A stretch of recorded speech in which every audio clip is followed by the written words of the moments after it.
Dear viewers, welcome to our today's format visit. Thank you for your time. Thank you again for all the entries at Visite at QS24.TV. Let me start with a question from Andreas. Andreas writes because he and his wife would be very happy for a youngster, but they have been trying this for 2 years and they have not succeeded.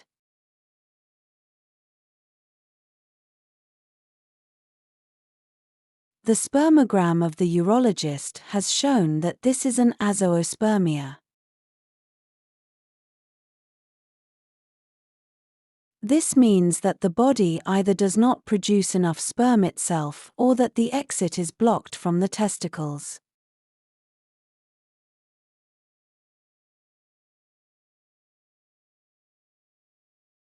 This is a secondary azoospermia or an obstructive azoospermia. This means that this fact is now clear. Further laboratory technical examinations have been carried out, which have of course also underlined such a hormonal situation. The increase in FSH, the stimulating hormone for sperm synthesis, and now the question arises, what happened? Andreas, you write that at the age of 25 you had a mumps disease, at that time with swelling of the testicles. The urologist said, which you went to.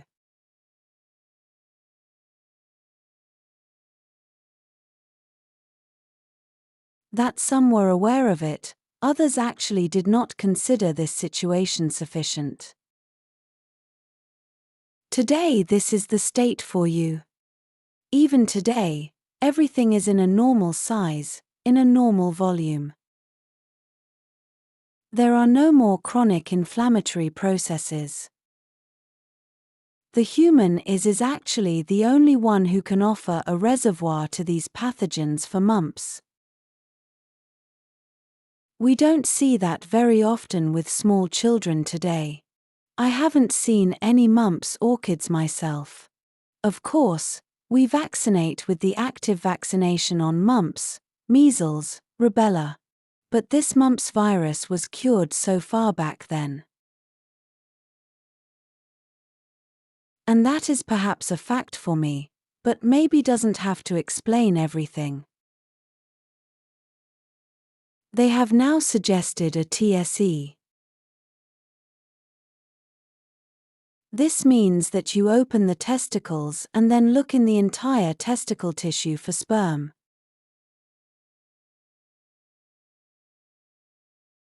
And then try to ensure fertilization by removing sperm material first. Preserved. But as I said, I'm in this area not the specialist. I can only think about it now and understand the whole thing. And maybe also look for causes. Because very often it is not the only thing. Because life always tends to balance. And you know, there is such a beautiful metaphor. That even in the strongest gravel or asphalt, somewhere, wherever possible, a new life grows in between. A little dandelion. That means life actually always pushes for life. And what is very strong is that life is also oriented towards offspring. You have to know that as a prerequisite. Because the body invests in this power until a certain age and very strongly in youth. Very strong, of course, also women as long as they are able to give birth. Then he doesn't invest anymore. So under the motto that life and the sense and the task of a new person is fulfilled when he has given offspring into life.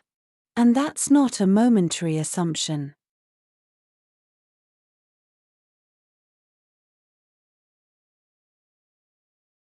That is now a fact that here the spermiogenesis, despite hormonal curvature, and of course this is also the hypophysis, hypothalamus, testicle cycle.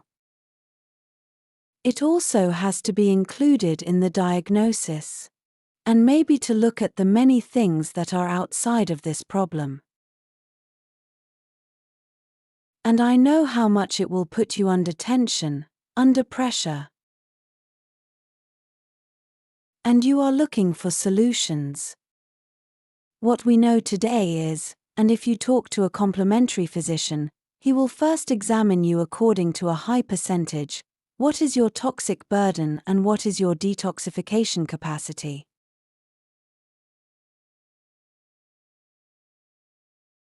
We know today that a lot of fertility disorders, also on the account of a lot of aluminum, mercury, lead, cadmium, go to the account.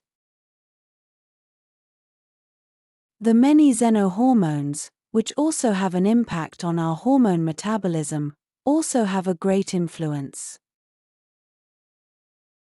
These are environmental diagnostic things that should really be important for you now to look at them. And then there is the second way. How do you want to think of a regeneration only in a close way? If you are not concerned about understanding what it took to allow a regeneration again. And if, due to an inflammation, the production of spermatozoa is in question, or is now in question, because of course latent chronic or acute inflammation can also destroy. You can see that with Hashimoto, how the thyroid tissue then gets destroyed. But you must not turn your eyes away from the fact that life, if you still want to look for sperm, that maybe the few can still be sufficient. And I have to protect the few and I have to recognize the few and take care of them. And the question of toxicity of environmental toxins is of very, very great importance. And I would ask you to also integrate an environmental physician who will clarify this for you. I can't see anything from this writing where you live. I can't see anything. Did you smoke? Did you not smoke? And we are all differently equipped. One is a fast detoxifier, the other is a slow detoxifier, the other is a delayed detoxifier, and the other is a lacking or zero detoxifier. Then the body has to maneuver into the body tissue. And these things really play a very, very big role. The other thing is that we are of course also today, in the context of our whole. Since the light bulb even moved into the life of humans, we have a completely different situation today, of course, by having cables and devices and televisions and magnetic fields around us.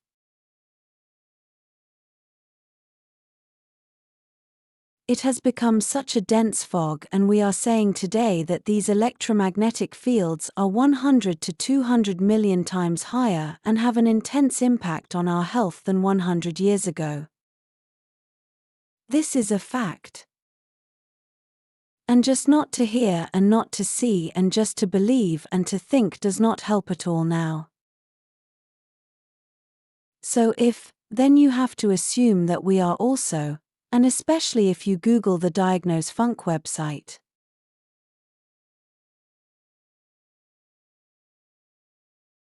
It contains over 130 studies, influence from WLAN, mobile phone, Wi-Fi and microwaves, power and now 5G, these are microwaves on human health.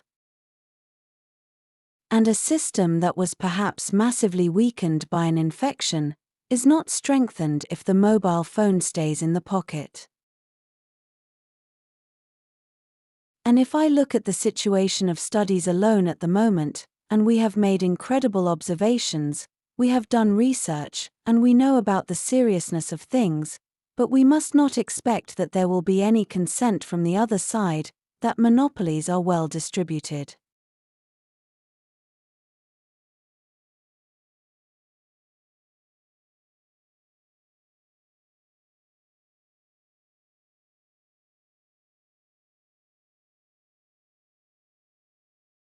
then you have to start to think about it now and to keep these things out of your life as far as possible, to give life a chance. If you go through the airport, you have to go through the scanner, arms and legs wide, and a few seconds you have to get out again. If you have now finally reached the last 2 years of 5G network, to make it tighter and tighter and tighter, look at your environment.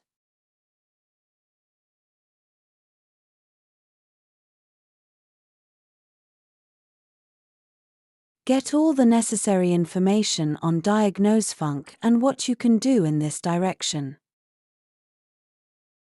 To conduct it in a toxic way is not a problem at all. Today we are very, very far with relieving the burden on the body. Look at the mitochondrial performance of the testicle cells. You can do technical research on certain laboratories. The ATP synthesis, the cofactors for the mitochondrial metabolism, biophoton light in this form, hexagonal water in this form, all of these are processes that give life the prerequisites for regeneration.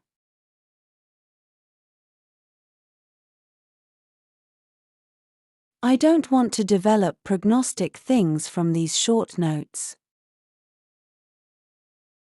I'm not in that position at all. I'm just the one who doesn't give up thinking about a lot of things that explain this state. The body responds with very clear answers through its hormonal deglutition. But be careful not to put yourself under an incredible psychological pressure that gives you even more negative feedback on processes, perhaps unconsciously, indirectly, on the autonomy of your nervous system, where life may already begins, or perhaps to develop a residual activity.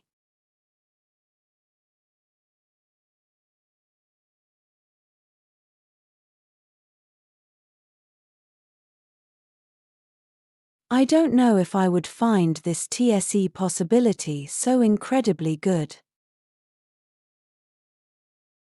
I don't know it, because I don't know you. I just know that the bitter desire to develop a lifelong dream is perhaps not so good, and whether it is a solution or not.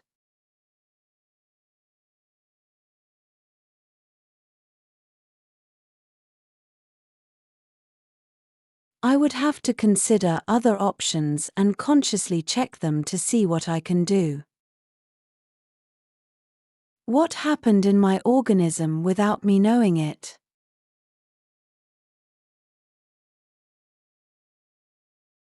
Because the whole question of electromagnetic force fields and wireless communication,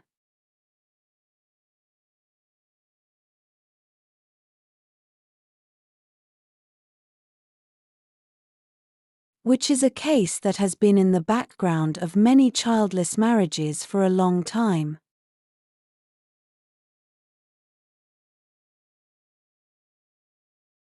And not only the Azoospermia, but also the sperm itself, which has the head and the long tail. The mitochondria are at the end of the tail, so that the tail can actively, powerfully, energetically, at speed, of course, follow the path, and then be available for fertilization in a fairly rapid process.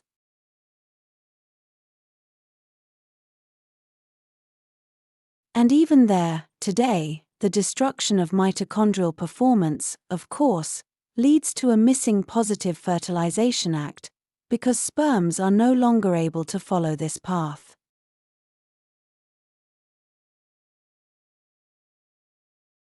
And today we talk less about mitochondria in medicine.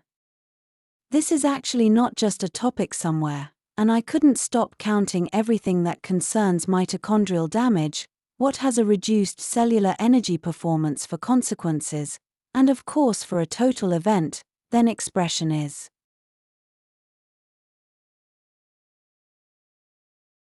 But we don't usually diagnose it, and we're not here either. And these are processes which you get from the lab, whether it's BioVis or GAN's Immune in Minds, to clarify all questions. And I think with a colleague who has this view of these things, and who is concerned with Andreas and maybe not just the Azoospermia, he looks at them with a very broad and deep view and maybe tries to understand this topic differently, to give life a new chance.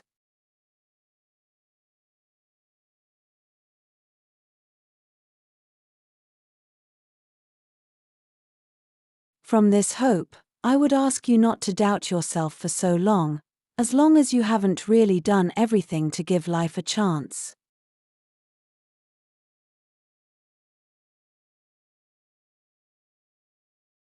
And in this sense, I can only wish with all my heart that this will be a process in which you both grow as people, in which you both look at each other with a lot of responsibility. Because it's not as easy as understanding. Many people today go very quickly into a process of becoming parents, and the burden that parents, fathers, and mothers or young people already have, you should know that beforehand, before you even go into a pregnancy process as a woman.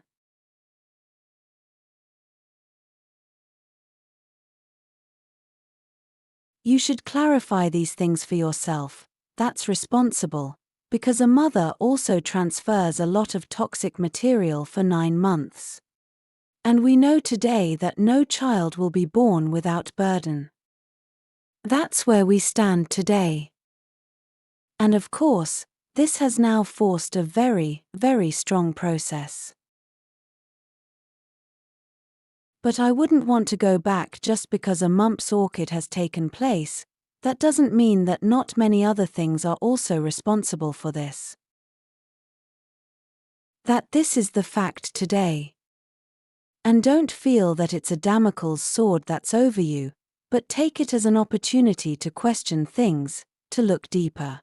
And take the pressure out and give the body, above all, time to relieve certain things for itself. And trust life a little bit more than maybe trust at the moment when it was broken into life.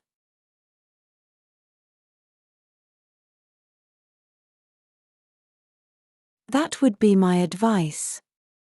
Another one, maybe from this one at the end. We talked about some more nutrition tips. What is healthy nutrition? And I would ask you to eat junk food, in any way, maybe only when you have made it yourself.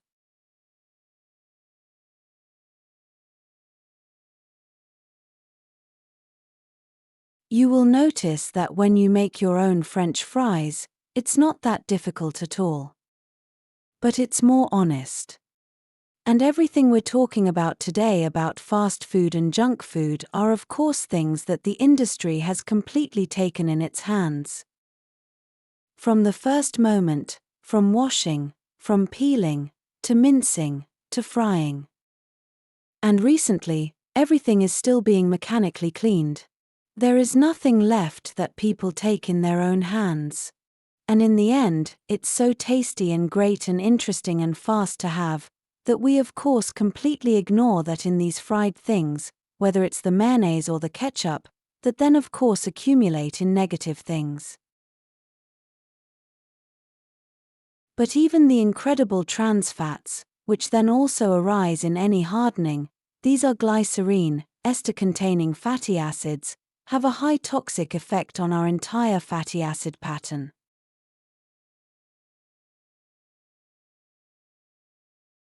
And of course on our cellular health and also on our, I would say, blood health. And it is a big process, the trans fatty acids do on the cell membrane level. It's not possible that you can actually harden fats. That only happens under the aspect of provoking trans fats. Whether it's in the baked goods, whether it's in the croissants, whether it's in all nut nougat mixtures or in mayonnaise and so on, or margarine. But if you make it yourself and do such things at home in an analog way, then it should be like that. Then you only take the oil once or you do it, it's too much work that you might not do it that often. But if you do it a little bit by the book, I think you also trigger a big factor that also dismantles our big building, our big, stable building.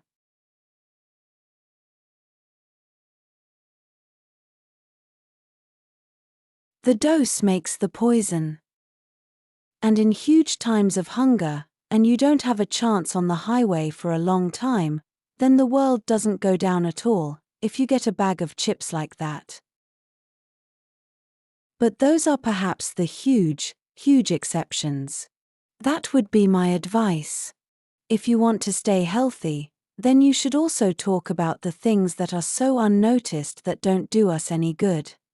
And in this sense, a wonderful time. Have fun in the coming week. And if you need a medical advice or want to express your concerns in any way, then I am happy to answer them.